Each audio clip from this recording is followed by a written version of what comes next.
Welcome back to Cancer Buzz. I'm your host, Summer Johnson. Today, improving women's healthcare screening, education, and prevention in Indigenous communities through culturally tailored care.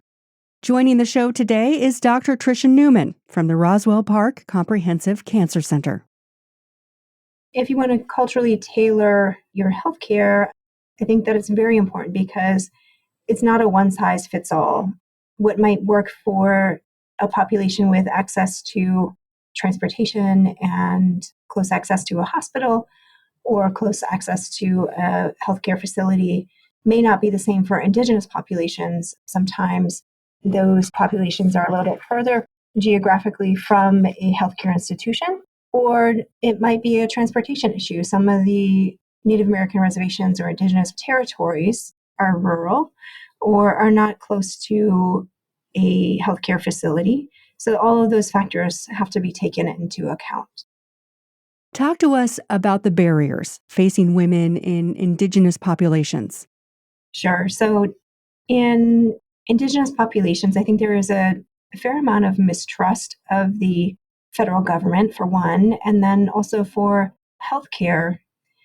And the Indian Healthcare Service in the 1970s and 1974, Dr. Connie Pinkerton Urey, she had some young women come in and they had gone to see their provider for something like an appendicitis, and they came out with an appendectomy, but they had also had their fallopian tubes removed or had a tubal ligation.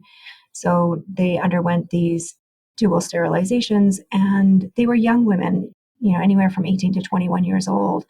And so Dr. Pinkerton Urey, she published this in the Akwesasne Notes, which is a Mohawk newspaper. And so the U.S. General Accounting Office started to look into it in 1976, and then found out that about 3,400 women, Indigenous women, were sterilized without their permission from 1973 to 1976. Now, keep in mind that only looked at 4 of the 12 IHS service sites. So the estimate is actually a lot higher that more Native American women were sterilized. And also the residential boarding school system that had a huge impact on my grandparents and my aunts and uncles who may have attended a Native American boarding school where children, they're taken away from their parents, or sometimes their parents sent them to these boarding schools and they were not treated well. It was often a half day of school, which the curriculum was often outdated. And then the second half of the day would be basically work to keep the facility going, for anywhere from laundry to farming to cleaning the facility for these children. That's what they did with their second half of the day. And sexual, physical, mental abuse was rampant in these facilities as well.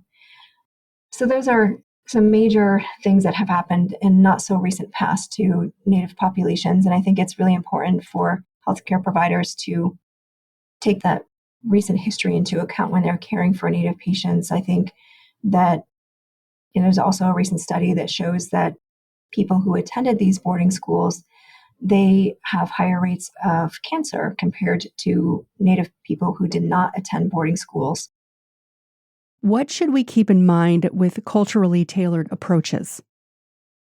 I think communication is key, and just asking what their concerns are, or they may not be even concerns that the provider has thought about. And I try to advocate to a lot of Indigenous people, especially from my own communities, just to be an advocate for themselves, because sometimes they might have physical exam findings that they're worried about. And sometimes those physical exam findings or signs or symptoms might be dismissed by a provider.